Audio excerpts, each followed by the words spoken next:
Hello and welcome back to another episode of Majlis and Markets with your host Hassan Jivraj. Majlis and Markets brings you insightful conversations with influential leaders in Islamic and global markets. As usual, remember to like, share and subscribe to our podcast. Get in touch with us also by sending us an email at hassan@majlisandmarkets.com and be sure to follow us on LinkedIn. In today's episode, we're focusing on climate risks in the Gulf. Across the Middle East and North Africa, environmental challenges are rising. But the six Gulf Arab countries, Saudi Arabia, the UAE, Kuwait, Oman, Qatar, and Bahrain, are feeling the impact the most. With economies built on oil and gas, they're now on the front lines of climate change. COP28 in Dubai last year called for urgent action. But what are the Gulf countries actually doing? And how are they tackling climate risks while trying to diversify their economies? To answer these questions, we spoke with Aisha Sarihi, an expert in energy transition and climate policy. During our conversation, we discussed Gulf climate policies, their economic effects, and what this means for the region's future. Aisha Sarihi, welcome to Majlis and Markets. Great to have you here. Thanks for having me, Hassan. Aisha, you've got like a very interesting background. I've been following you for a number of years on Twitter and reading your research. Whenever I need to do climate research on the Gulf countries and the Middle East, I always use you as a reference. With your, mashallah, you've done a lot in your background. But before we get into what you're doing today and your thoughts on the climate in the region, could you give our listeners your early life and how you got into climate research? Sure. First of all, I'm glad you find my work useful. So yes, in terms of how I got interested on climate research, it actually came from a basic idea. Like back home, I was taking a course during my master's program. And then we were studying about climate change, and we were studying that renewable energy is actually one of the solutions to climate issues. And I was looking around back home, and then there's no application whatsoever for those solar panels. Despite we have abundance of sunshine, we do have a good, speed of wind to generate electricity from wind. But on the other hand, we see the solar panels are kind of common in European countries where there isn't enough of sunshine as we do have. So it started with a simple question, why do we don't have renewable energy here? Why don't I see renewable energy? Solar panels with my eyes. That was my thing. I wanted to see them. So that triggered the question for my PhD thesis, actually. And so I wrote my thesis around this question, why resource-rich countries do not have renewable energy, and started actually from there. And where did you do your PhD? I studied my PhD at the Center for Environmental Policy at Imperial College London in London. Very good. And then what did you do after your PhD? Right. So after my PhD, I took a postdoctoral position at the London School of Economics for the Middle East Center there. And my research, so my PhD thesis was focusing mainly on renewable energy policies, so mainly renewable. But then, as we know, climate change is a broad subject, so I shifted a little bit on the climate policies and the governance for my postdoc, and I started to look at the socio-economic impacts of the climate change in resource-rich countries. And specifically, I focused on the Gulf Arab Gulf states. So that is what I did. And from there, I continued to do the research on the climate policy, energy transition, sustainability from policy and the governance perspective. Fantastic. That sounds amazing. And I'd like to unpack some of that in a minute. But Aisha, when we look at climate in the Gulf countries, I think it's probably since like 2015. I know there's been like climate risks for a very long time in a lot of the six Gulf countries, six GCC countries, and indeed across the region as well, places like Iraq, Iran, North Africa, and the rest of the region. But when we look at environment, how important is it to the countries in the region? Like when we look at things like extreme heat, air pollution, intense use of energy, like how important is it to think about these kind of issues in the region from somebody who's coming from the region? All right, this is a really good question. So probably I did not mention also when I spoke about my background that since I started my PhD, I lived abroad, not really back home in Oman. I lived abroad now, it's been more than 10 years. And being abroad, whenever I mention the Middle East, people just, even though if I mention like I specialize on climate and environment, people don't ask me much about the environmental issues, but they ask me about the conflict in the Middle East. But I tell them, actually, like the environment and the climate is a critical issue for the region, and it should be seen as one of the priorities because the region is one of the most vulnerable to the impacts of the climate change. The water scarcity is a major issue. It is an existential issue for the region. As you mentioned, the temperature as well. It is one of the hot regions globally now, like the 50 degrees Celsius in the summer. It is becoming like a norm. The countries get exposed to it.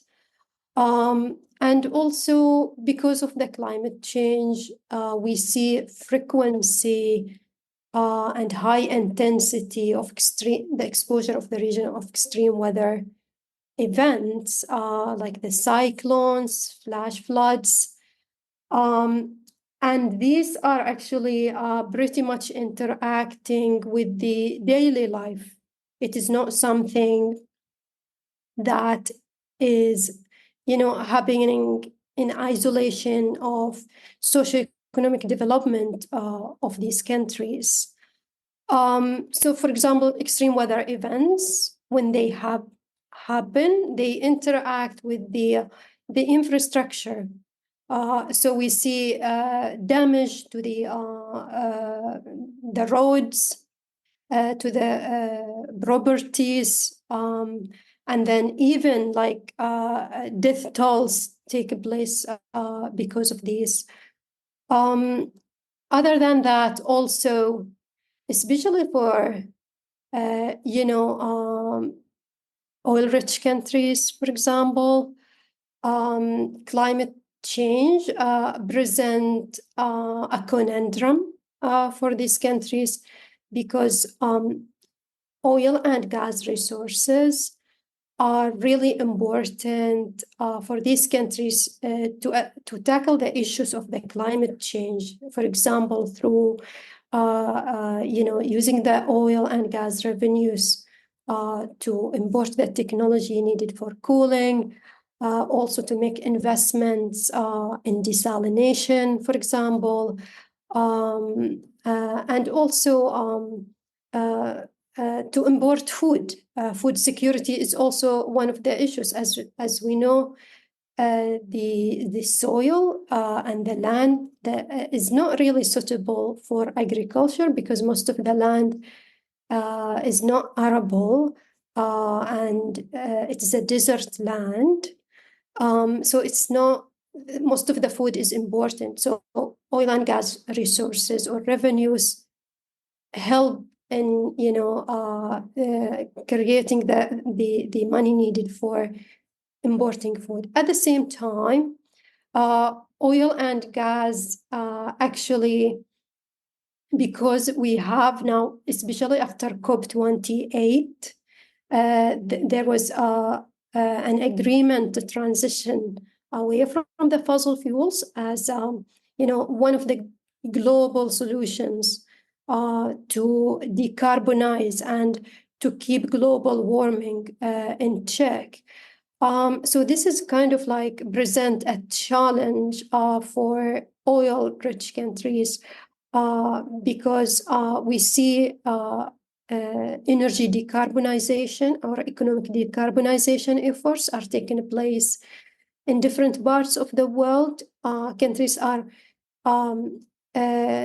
increasing the scale of renewable energy deployment, the energy efficiency, and also shifting to other cleaner energy resources like nuclear, trying to be more of energy secure and not depend on the other countries for meeting their energy needs. And so this is like there is a trend out there for reducing the demand for the oil and gas globally. Maybe not necessarily because of the decarbonization, but mostly because also countries are concerned about enhancing their own energy security. And this is mainly because of the geopolitical events that we see most recently. For example, the Russia-Ukraine. We see, for example, European countries wants to reduce dependence on Russian gas. And this is why they came up with the RE-Power strategy to enhance the role of renewable energy in the country, and also to look at other alternative energy resources where they can be more of secure. So there is a conundrum out there that countries are looking in the Gulf, especially looking at very closely and trying to address this challenge. Yeah, absolutely. I think all the Gulf countries recognize that climate is probably one of the biggest risks, in addition to geopolitics and economic diversification, is facing them in the next coming decades. But one thing that's interesting, Aisha, is that I think 5 out of the 6 countries in the GCC declared net zero at some point over the past couple of years. I think the UAE was the first to declare net zero by 2050. And I think they were the first country in the region actually to declare net zero. But before we look at the specific policies, perhaps, what exactly is net zero, Aisha? The net zero, it doesn't, first of all, it doesn't mean that any country or any organization is producing zero emissions. That is not what net zero means. Net zero, it's like the point where we balance our emissions. So the amount of emissions that we produce, we balance it in a way that we use other technologies or offset procedures to reduce an emission. So we have a balance between what we emit and what we have to cut. And so we reach net zero at specific point in the timeline. And do you think this is like an achievable target, or is it quite arbitrary, or is it difficult to quantify or measure? So this is the reach to the net zero has came out to the global discussions, specifically like when Glasgow hosted COP26, because the Intergovernmental Panel for Climate Change in its report, it identified that to keep 1.5 degrees Celsius within reach, we need to achieve net zero by 2050. And actually, like from theoretically, it sounds like this is achievable. And I think from practical terms, I think it's also doable. But again, it is challenging. It is doable because the technology and the solutions that are needed to reach this target are there. For instance, renewable energy technologies, the efficiency of it has improved dramatically over the last few years. The cost of it also has declined over the last few years. And then also, like, part of the solution is the afforestation, because there is a lot of deforestation taking place. However, the challenges that we face today, it's the finance of those solutions. And again, climate policies or developing climate solutions is again doesn't happen in isolation with whatever the economic situation that the country goes through. So, for example, the COVID hit countries' economies, as we know, and the countries had to deal with the debt, and then the rebound of the economy has taken time. So that kind of like slowed down the focus on investing on clean energy solutions. And also, maybe it is doable in developed countries where they do have the financial resources and they do have the access to the technology. But for the other countries, there are challenges like the access to the finance, the access to the technology, and then also the human capacity is needed to develop the policies and the regulations, and also to oversee the investments in these new technologies, and also like implementing those technologies at home. So there is a gap between access of clean energy technologies between developed and developing worlds. And so this is why we see the progress towards net zero is still modest. We are still not there, but I would say it is doable for each country. It's doable because each country, yes, has different context, but it would have a different set of solutions to achieve that target. I mean, how worried should we be as a global community? Like, whenever I read articles about climate, the scientists are ringing the alarm bell, saying, they're really emphasizing that this is important, that we should address this. But when you look at the political people, whether that be in the US or the UK, they're always rolling back or scaling back or delaying the time to achieve these goals. Like, do you think like it's difficult to do it on a global scale? Well, that's true. There is a gap between what the climate says and what happens on the ground, especially from the policy-making perspective. One of it is maybe because of the profits that comes with climate solutions are not as the same as the profits that comes with the traditional way of doing business, especially with the oil and gas industry.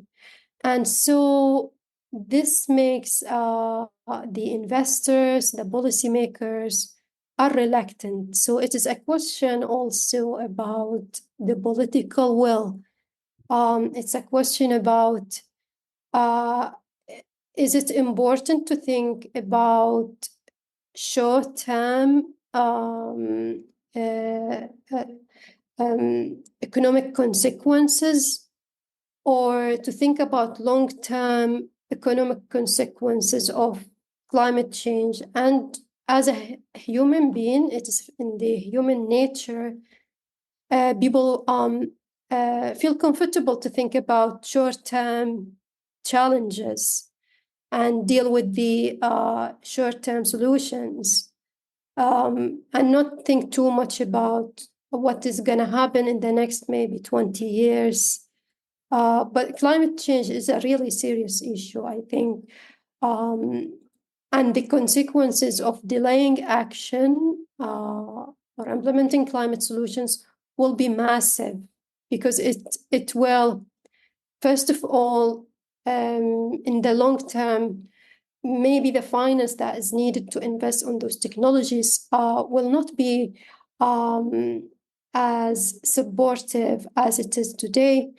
And then also in the long term, as we delay our action today, the consequences of climate change will affect almost every sector. It affects the infrastructure, like the high temperature. It affects the infrastructure. The extreme weather events becomes more intense, more frequent. The effect on the agriculture.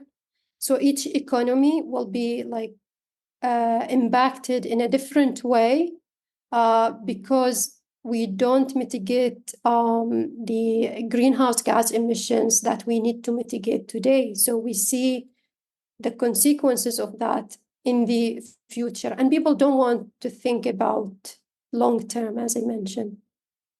One thing that you mentioned, Aisha, and I've read this in articles as well, like, for example, in the FT last year when COP28 was taking place in Dubai, was with climate finance. I think the deployment of capital, whether that be for technology or projects, like if you look at the UAE, for example, like I said, they were, I think, the first in the region to declare net zero by 2050. And a lot of the state entities there have been deploying a lot of cash, not just in the UAE, but in places like Uzbekistan. I think Masdar has a big project over there, and others as well. How important is the climate financing from countries like, say, the UAE? Yes, I think climate finance is an important measure globally and for the Gulf and the Middle East region.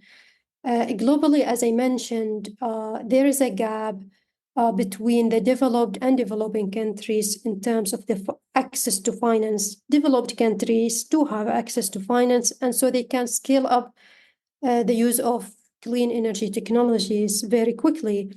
But developing countries, they don't have access to the finance, and then they are also not the ones who are really responsible about the greenhouse gas emissions.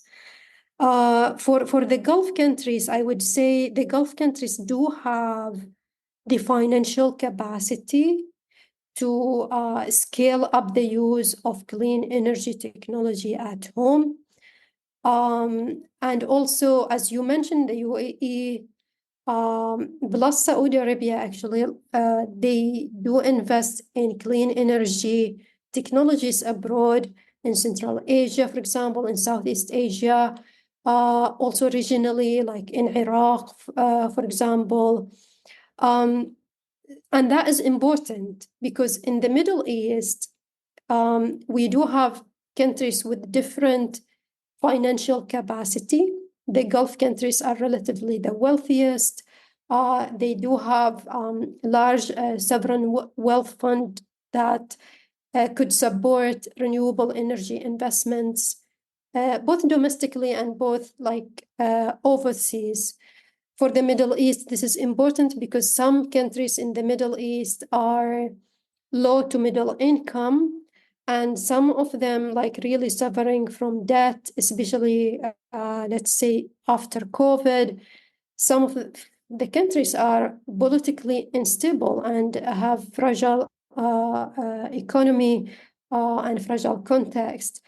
So, and the impacts of the climate change are actually like, if one country is suffering in the region, the consequences of that suffer will be felt by the countries nearby, because climate change, if there is, for example, a water scarcity issue and people no longer have access to water, that like will be a driver for people to migrate and go to another country. So this creates a pressure for the other countries. So when we have this kind of different levels of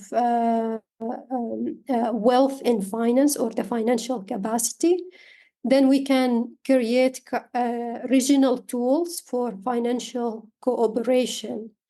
And the goal is to have a collective approach to address climate change. And I think countries in the region are recognizing that. One example, the Middle East Green Initiative is actually trying to address this issue of regional climate finance. And this is in Saudi Arabia, right? Correct, yes. And maybe you could tell our listeners what exactly is the Middle East Green Initiative?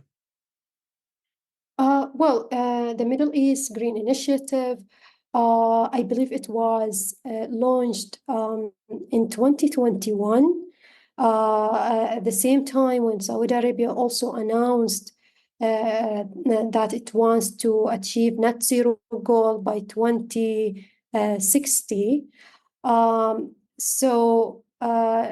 That was ahead of COP26 when Glasgow was the host.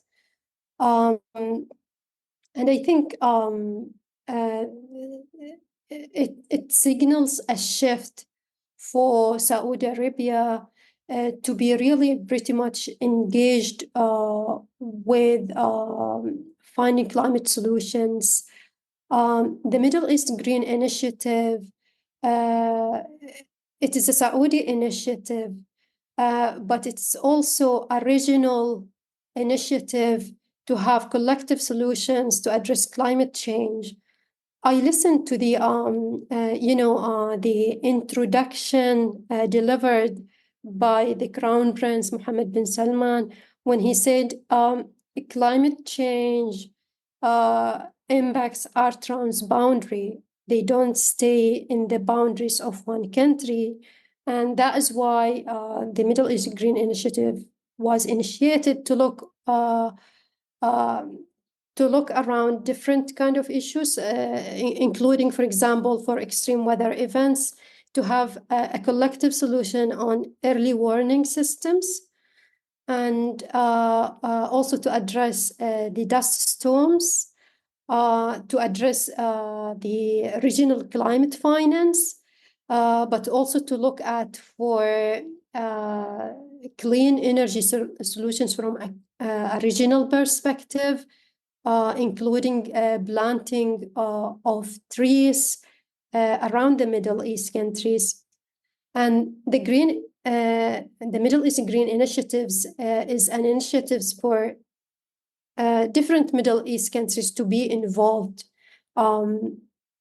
And other solution also includes developing approaches to enhance the use of carbon capture and storage technology. So again, it is a regional solution. And I think what it tells us now countries in the region are shifting from looking at the climate issues as a country issue, but they are looking now at it as a regional issue that we need really to look at it from a regional perspective. I agree. And I think like a lot of the initiatives and policies taking place are integral part of, like, say, Saudi Vision 2030, or in the UAE with the economic diversification plans. But one thing I wanted to ask you, Aisha, is that with all of these good initiatives happening and these pledges happening, simultaneously at the same time, a lot of the Gulf countries are still ramping up their oil and gas production, right? Like I think Aramco is still a pretty big emitter of emissions, right? And like if you look at companies like ADNOC or others in the region, they're still like increasing their fossil fuel production output. Yes, as I mentioned maybe early in the beginning, climate change, especially for oil-rich countries, presents a conundrum. Oil and gas is an important part of the economies for the Gulf countries, but it's also an important element for these countries to address the impacts of the climate change. And we mentioned also earlier, like those countries have set net zero goals by 2050 or 2060s. And then they also putting forward like strategies, goals to achieve this target through renewable energy, enhancing energy efficiency, investing, for example, in hydrogen and nuclear, and so on and so forth. However,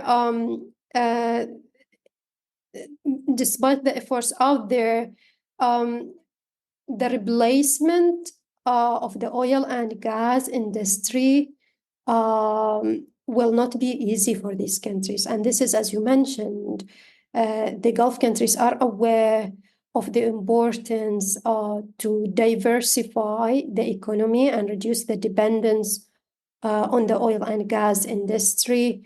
And this is because of the economic vulnerability to the fluctuations of the oil prices in the market. And as we mentioned, also because of the looming challenge of reducing dependence and demand for the oil and gas as countries around the world decarbonize and shift to alternative energy resources.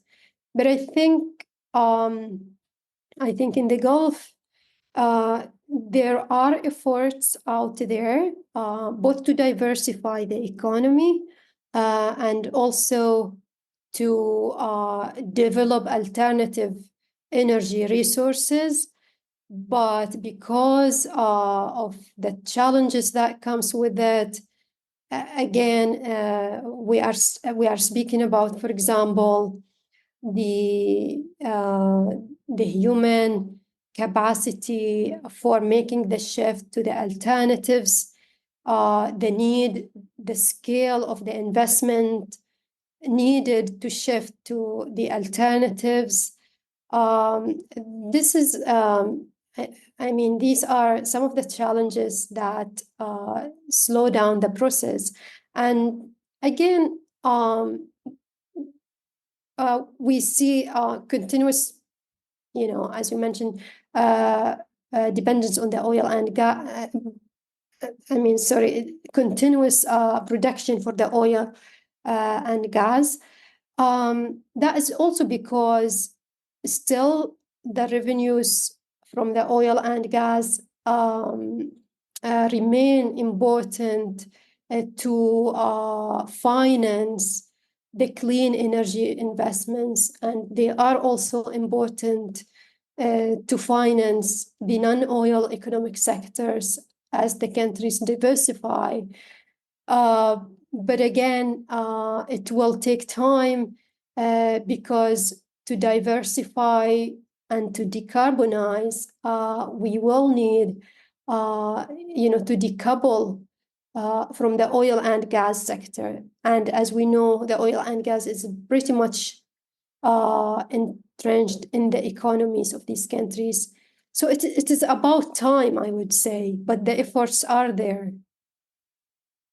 One thing I wanted to ask you as well is like, obviously in COP28 that was held last year in Dubai, there was a lot of fanfare and there was a lot of press coverage around it. And when I used to speak to some of the people in the finance community, they were very like, you'd see a lot of green bond issuance or ESG kind of like emphasis on policies within companies and the involvement of the private sector. So we've been talking a lot about how the government, this is all a lot of it is government led, which of course in the GCC, the government's a very integral part of the economies over there. But also the private sector is important, right? But from my conversations over the last couple of months is that a lot of the private sector people said, yes, ESG is an important thing, but it's not as important as, say, before COP28, when they could take advantage of that fanfare. Do you think a little bit of momentum has been lost since COP28? I think the otherwise. I think, well, first of all, like privatization is as important for the economic diversification. It's an important element. and it is one of the focus of the economic diversification visions for the Gulf countries. The sustainability and the ESG integration in the private sector is also one of the ways to enhance the privatization and contribute to the economic diversification in the Gulf countries. When the UAE hosted the COP last year, actually,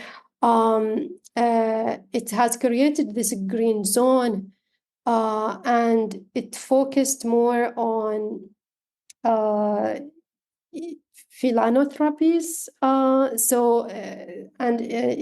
creating opportunities for the private sectors globally to come together and work together.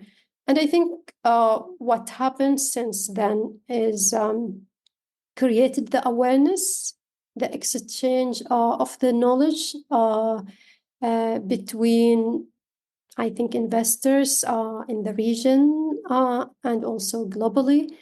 It created avenues for co-investments, I think.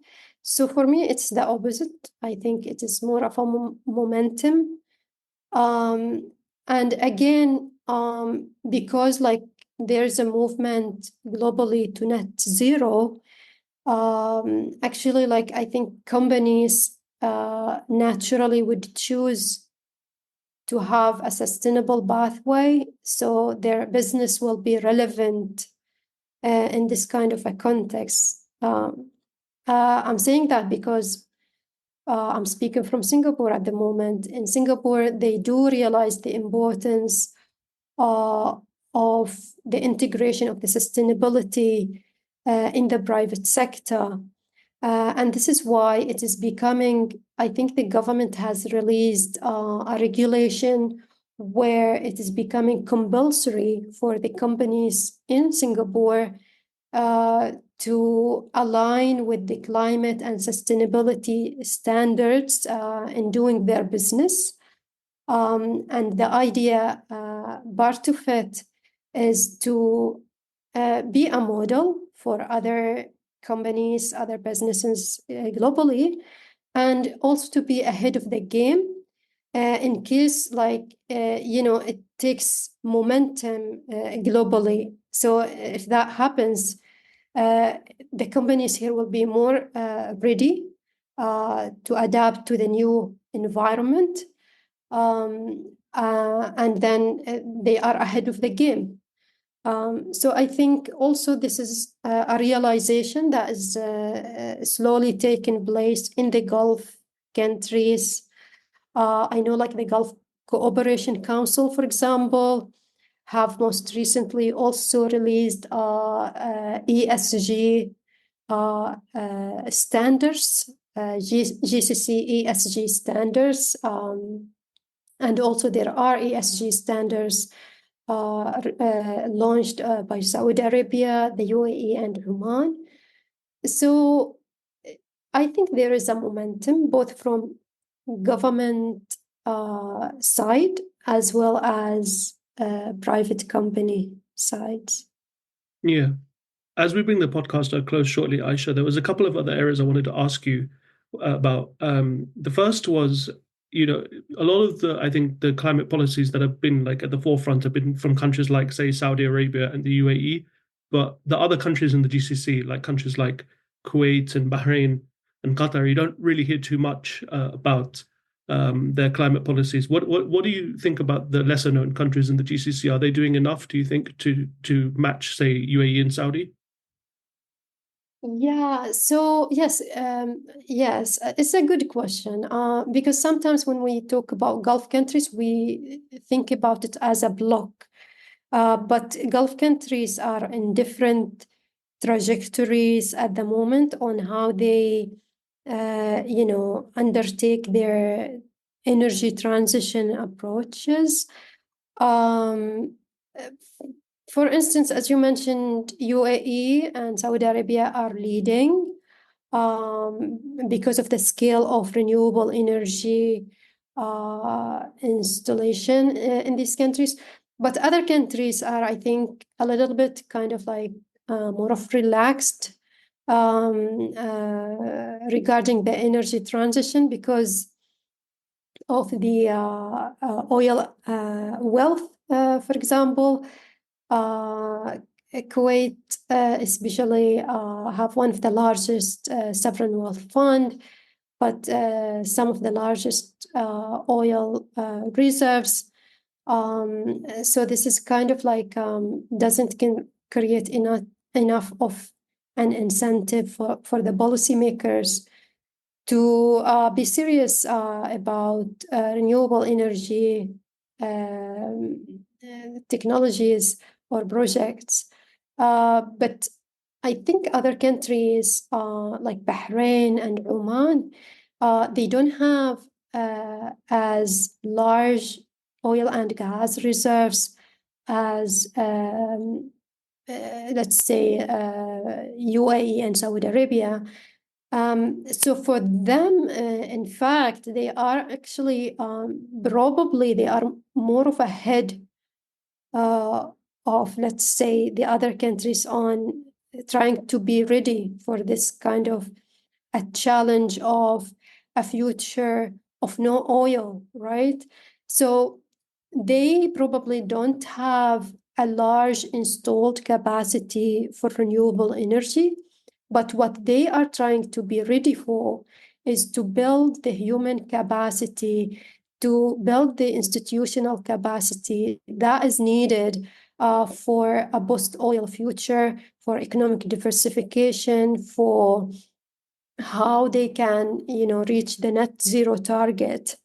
In fact, Oman is one of the first countries in the region to have a ministry for the climate and environment, mainly because Oman is hit by many extreme cyclones, and the Ministry of the Environment was established following the exposure of the countries to Cyclone Gono back in 2007 or 8.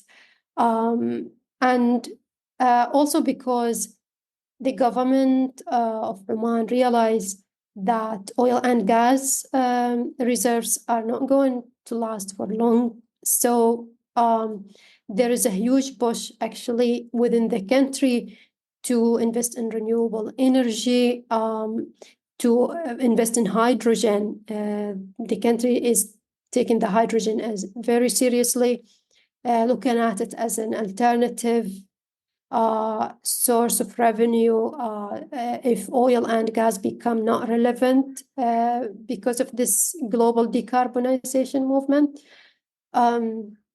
And for Bahrain is actually presents a model for the economic diversification in the region. Bahrain is also a small country compared to the other regional countries. It has advanced in terms of building the financial sector, the services sector, and also looking at renewable as well.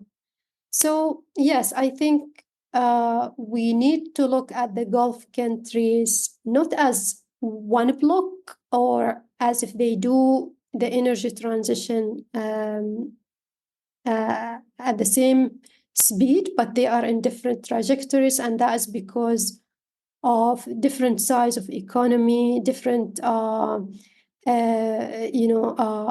of oil and gas reserves, different size of land, the geographical location, and all of those factors. Exactly. No, I agree. I think it's each country has their own idiosyncratic story.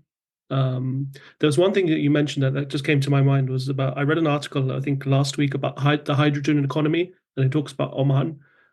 Could you maybe go a little bit more about like what the hydrogen economy is and like why the Omani authorities think that it's an interesting area to develop? Right.